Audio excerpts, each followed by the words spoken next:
சிங்கப்பூரின் சோதனைச் சாவடிகளில் சரக்கு மற்றும் சேவை வரியை செலுத்த தவறிய சுமார் 13,000 பயணிகளுக்கு 3 மில்லியன் வெள்ளிக்கு மேல் அபராதம் விதிக்கப்பட்டுள்ளது.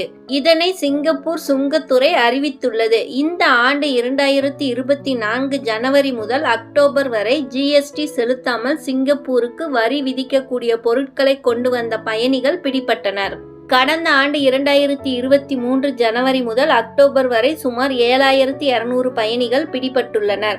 அவர்களுக்கு சுமார் 2.3 மில்லியன் வெள்ளி அபராதம் விதிக்கப்பட்டது. இந்த ஆண்டு இதுவரை 46 பயணிகளுக்கு அதிகபட்சமாக 5,000 வெள்ளி அபராதம் விதிக்கப்பட்டுள்ளது.